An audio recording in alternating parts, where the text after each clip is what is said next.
بسم اللہ الرحمن الرحیم، اللہم صلی علی محمد و آل محمد۔ پاکستان میں آج جب میں آپ سے بات کر رہا ہوں تو یہاں پر تمام کاروباری مراکز تقریباً 1 کروڑ کے قریب جو مختلف کاروباری مارکیٹس ہیں، بڑے بڑے جو شاپنگ مالز ہیں اور چھوٹی موٹی جتنی بھی دکانیں ہیں پاکستان میں، وہ آج بند ہیں۔ اس کے پیچھے جو اسٹرائک کے پیچھے جو ریزنز بتائے گئے ہیں وہ یہ ہیں کہ غزہ میں، فلسطین کے اندر جو ہونے والے مظالم ہیں ان کے خلاف تاجر برادری نے یہ اقدام اٹھایا ہے۔ تو یقینی طور پر اگر دیکھا جائے تو پاکستان میں جب سے یہ غزہ کا معاملہ شروع ہوا ہے، اس کے اوپر مختلف احتجاجی ریلیاں ہم نے دیکھیں، بائیکاٹ کیمپینز ہم نے دیکھیں، اور اس دفعہ یہ سامنے آیا ہے کہ تاجر برادری نے ایک سٹیپ آگے بڑھے ہیں اور انہوں نے جو غزہ میں ہونے والے مظالم کے خلاف اپنی طرف سے ایک جسچر دیا ہے، اور جسچر یہ ہے کہ انہوں نے پاکستان بھر میں تمام کاروباری مراکز کو آج بند کر رکھا ہے۔ اب دیکھنا یہ ہے کہ کیا اس عمل سے جو کاروبار بند کیا گیا ہے، اس سے عام آدمی کو کیا فائدہ ہوتا ہے، اور کیا کاروبار بند کرنے سے وہ مطلوبہ نتائج ہم حاصل کر سکتے ہیں جو ہمیں ریکوائرڈ ہیں، یعنی کیا فلسطین کے اندر، کیا غزہ کے اندر ہونے والے مظالم اس ایک دن کی ہڑتال سے ان میں کیا کوئی کمی آ سکے گی؟ کیا امریکہ کی جو پالیسی ہے اسرائیل کو لے کر کے اس میں کوئی شفٹ آئے گا، یا اسرائیل کے اوپر اتنا پریشر ڈیولپ ہوگا کہ وہ اس ایک دن کی اس اسٹرائک کے بعد وہ اپنی کسی پالیسی میں کوئی تبدیلی کرے؟ اس حوالے سے ہم آج بات کرتے ہیں۔ سب سے پہلی بات تو یہ ہے کہ اس عمل کو سراہنا چاہیے، کیونکہ پاکستان ایک ایسا ملک ہے کہ جب بھی عالم اسلام پر کہیں پہ بھی کوئی مشکل وقت آتا ہے تو پاکستان ایک واحد ملک ہے جہاں سے آواز ہمیشہ بلند ہوتی ہے۔ تو یہ is a good gesture from Pakistan, اس کو اپریشیٹ کرنا چاہیے۔ تاجر برادری نے جو بھی کیا ہے، ایک دن کی ہڑتال ہی صحیح، لیکن انہوں نے اپنا انپوٹ اس پہ ڈالا ہے۔ اب بات یہ کرتے ہیں کہ کیا اس ہڑتال سے،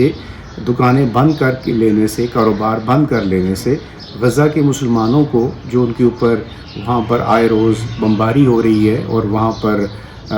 50,000 سے زائد لوگ، اس میں مرد، خواتین اور خاص طور پر بچے شامل ہیں، ان کو شہید کر دیا گیا ہے، ان کے اوپر اس کے کیا اثرات ہوں گے؟ تو ایک عام آدمی سے جب یہ سوال پوچھا جائے تو اس کا جواب یہی ہوتا ہے کہ اس کا تو ان کو کیا فائدہ ملنا ہے۔ یقیناً ہم انٹرنیشنلی، عالمی سطح پر تو اپنا ایک احتجاج ریکارڈ کرانے میں کامیاب ہو جائیں گے، لیکن زیادہ بہتر یہ ہونا چاہیے تھا کہ اگر اس ایک دن کی جو ہڑتال کی بندش سے جو کاروبار بند کیے گئے ہیں، اس ایک دن کی ہڑتال کے بجائے اگر یہی فائدہ جو ایک دن کا پروفٹ تھا وہ یہ تمام تاجر اگر جمع کرتے اور ان لوگوں تک پہنچایا جاتا جن کو اس کی ضرورت ہے، تو یقیناً ایک فائدہ حاصل ہو سکتا تھا۔ تاہم میں نے جیسے شروع میں کہا کہ اس پہ بھی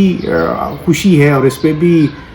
دل مطمئن ہے کہ چلے کسی نے کوئی کوشش تو کی۔ پاکستان مسلسل،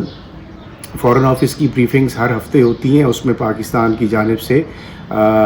جو ایک ڈپلومیٹک سٹانس ہے وہ بڑا زبردست ہے، اور ہر دفعہ اس کو اسرائیلی باربرزم کو، جو میسیکر وہاں پر ہو رہا ہے، جو ظلم اور بربریت ہو رہی ہے، اس کو کنڈیم ضرور کیا جاتا ہے، اور پاکستان ہر فورم پر فلسطین کے لیے آواز ضرور بلند کر چکا ہے۔ لیکن اب سوال یہ پیدا ہوتا ہے کہ یہ جو حکومتی سطح پر اقدامات ہیں، حکومتیں جنگ نہیں لڑتی، یقیناً وہ ڈپلومیٹیکلی چیزوں کو ہینڈل کر رہی ہوتی ہیں۔ عام آدمی یہ سوچتا ہے کہ یار یہ تو آگے جائیں اور جا کر کوئی ان کے اوپر، اسرائیل کے اوپر ہم اٹیک کریں یا ان کے اوپر حملہ کریں گے تو ہی یہ ثابت ہوتا ہے۔ کچھ جسچرز ہوتے ہیں جو دینے پڑتے ہیں حکومتوں کو، وہ اپنے طرح پہ کام کر رہی ہوتی ہیں۔ ہم نے میں مسلسل پچھلے تقریباً 1.5 سال ہو گیا ہے اس غزہ، جب 7 اکتوبر 2024 کو یہ اٹیک ہوا تھا حماس کی جانب سے اسرائیل کے اوپر، اور اس کی ریٹیلیشن میں جب سے یہ پھر اسرائیل کی جانب سے یہ ظلم اور بربریت کا ایک بازار مسلسل گرم ہے. عالمی سطح پر جن جن ممالک نے اس پر اپنا حصہ ڈالا اس میں پاکستان کی کنٹریبیوشنز بھی موجود ہیں. میں نے جیسے پہلے ذکر کیا کہ عالمی فورمز پر بھی بات ہوئی اور ہمارے ہاں مختلف سیاسی جماعتوں نے بھی اس میں بڑھ چڑھ کر حصہ لیا. میرا کسی سیاسی جماعت سے کوئی لینا دینا نہیں ہے، لیکن جماعت اسلامی کا نام ضرور لوں گا کہ انہوں نے اس غزہ کے معاملے کے اوپر جتنی ایفرٹس کی ہیں وہ قابل ستائش ہیں. کم از کم اور کچھ نہیں تو ان کی جانب سے بڑے میسو اسکیل پر پروٹیسٹ ڈیمنسٹریشنز ہم نے خود کور کی ہیں اور انہوں نے غزہ کے لیے آواز بلند کی ہے. اور ساتھ ہی ساتھ جو اسی جماعت کی جانب سے جو ان کے لیے ڈونیشنز ہیں وہ بہت نیٹ اینڈ کلین طریقے سے وہاں تک پہنچائی گئی ہیں عید کے اوپر. اور ایسی چیریٹی میں جب مجھے یہ فیل ہوا کہ یار اگر میں اس قابل ہوں کہ میں کسی کے لیے کچھ کر سکتا ہوں تو ایز اے جرنلسٹ میں آپ کو یہ بات بتا رہا ہوں کہ اپنی طرف سے جو کنٹریبیوشنز میں نے کی ہیں وہ تھرو الخدمت فاؤنڈیشن کی ہیں. یہ کوئی پروموشنل ویڈیو نہیں ہے، لیکن چونکہ کاز غزہ کا ہے تو اس لیے یہ بات کر رہا ہوں کہ اگر آپ لوگوں کو بھی فلسطین کے مسلمانوں کے ساتھ اظہار یکجہتی کرنا ہے، ان کے ساتھ سولیڈیرٹی شو کرنی ہے، تو پھر سولیڈیرٹی شو کرنے کے لیے سب سے بیسٹ طریقہ کیا ہونا چاہیے وہ یہی ہے کہ ہم ان کے لیے زیادہ سے زیادہ امداد جمع کریں. اس وقت وہ بے سر و سامانی کی حالت میں ہیں، ان کے پاس شیلٹرز نہیں ہیں، کھانے پینے کی اشیاء وہاں پر پوری نہیں پہنچ رہی، اور ساتھ ہی ساتھ ان کو ہر روز صبح دوپہر شام جیسے ہم میڈیسن لیتے ہیں اسی طرح ان کے اوپر بمباری ہوتی ہے. تو نہ ان کے پاس سر چھپانے کے لیے کوئی جگہ ہے اور نہ ان کے پاس رہنے کے لیے کوئی جگہ ہے. تو سب سے بہترین عمل جو ہے جو میرے خیال میں جو ہم کر سکتے ہیں وہ یہ ہے کہ اپنی اپنی جیبوں میں سے اگر 10-10 روپے بھی جمع کرنے شروع کریں تو ایک اچھا خاصا فنڈ جمع ہوتا ہے. تو آج کی اسٹرائک کو لے کر کے میں نے یہ بات کی کہ اگر اسٹرائک کی جگہ یہی تاجر حضرات اگر اپنے اپنے طور پر یہ کچھ رقم جو تھی وہ غزہ کے نام پر چیریٹی کرتے تو اس کا زیادہ اچھا امپیکٹ آتا. آپ کی کیا رائے ہے؟ آپ نے ضرور کامنٹس میں بتانا ہے کہ کیا واقعی یہ طریقہ کار ٹھیک ہے. دوسری جانب ہم نے بائیکاٹ کے حوالے سے بات کی. بائیکاٹ کریں آپ. اب میں اپنے گھر سے لے کر اپنے جتنی بھی فیملی ممبرز ہیں ان سب میں ہم نے یہ دیکھا کہ بچوں نے بھی اس دفعہ اپنی طرف سے جتنی ان کو سمجھ تھی انہوں نے. اب بات یہ ہے کہ ہر گھر کے اندر KFC اور میک ڈونلڈ کی بات ہے اور ہر بچہ جو ینگسٹرز ہیں ان کو یہ والے جو کھانے ہیں وہ زیادہ پسند ہیں. لیکن جب ان کو یہ پتہ چلا کہ یہ جو یہ فوڈ ہے اس کا جو ریونیو ہے وہ جاتا ہے اسرائیل کو یا US کو، تو اس کے بعد ان کی طرف سے بھی کم از کم بہت زیادہ نہیں تو کافی عرصہ ہم نے دیکھا پاکستان کے اندر کہ یہ بائیکاٹ کیمپین چلتی رہی. ایون کچھ گراسری سٹورز کے اندر بھی ہم نے دیکھا کہ لوگوں نے وہ والے پروڈکٹس لینا چھوڑ دیے جو جن کا انڈائریکٹلی آپ کہہ لیں کہ وہ پرو اسرائیلی پروڈکٹس ہیں یا مطلب پرو امریکن پروڈکٹس ہیں. اب ان پروڈکٹ کے نام آپ سب کو پتہ ہے، جس طرح میں نے 2-3 برانڈس کے نام لیے ہیں، اسی طرح کوک پیپسی کا بائیکاٹ ہوا ہے اور ایسے بہت سارے سینکڑوں کی تعداد میں ایسے پروڈکٹس ہیں. اب بات یہ ہے کہ ان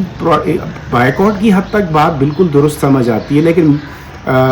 ہمیں یہ کوشش کرنی چاہیے کہ ہم کم از کم ان کے لیے فائنینشیل طور پر اپنی طرف سے جو مدد ہم کر سکتے ہیں وہ ان تک پہنچائے. یس، ظلم کے خلاف آواز بلند کرنا چاہیے اور یہ ہم ضرور کرتے بھی رہیں گے، ہر دور میں ہوا ہے. اور جن لوگوں نے اس میں حصہ ڈالا ہے یقیناً انہوں نے اپنی ایمان مضبوط ہونے کی جو ہے وہ گواہی دی ہے. امید ہے کہ اسی طرح غزہ کے حوالے سے جو سینٹیمنٹس ہیں وہ ہمیشہ ہائی رہیں گے، لیکن جو سوچنے والی بات ہے، جو کرنے والی بات ہے وہ یہی ہے کہ ہمیں بالکل ان کے حق میں آواز بلند کرنے کے ساتھ ساتھ ان کے لیے پریکٹیکلی کچھ کرنا چاہیے. اور وہ کچھ جو ہے وہ یہی ہے کہ جب آپ ان کے لیے ڈونیشنز دیں گے، آپ جو بہتر لگتا ہے جو فورم مجھے جو بہتر لگا میں نے آپ کو اس کا ذکر کیا ہے، بہت کھل کر آپ اس میں پارٹیسپیٹ کریں، کیونکہ آپ کا 10 روپے جو ہیں وہ غزہ کے لوگوں کے لیے کئی ہزار کئی ملین روپے سے زیادہ ہو سکتے ہیں. تو آج کی اسٹرائک پر میرا یہ خیال تھا کہ آپ لوگوں سے کم از کم یہ بات کی جائے یا آپ سے پوچھا جائے، آپ سے بھی جانا جائے کہ کیا، میرا تو یہ ذاتی خیال ہے کہ یہ اسٹرائک سے ڈائریکٹلی کوئی فائدہ کم از کم ان کو نہیں ہونے والا، ایک اچھا جسچر ضرور ہے. اب کیا آپ کیا کہتے ہیں، مجھے کامنٹ میں ضرور بتائیے گا.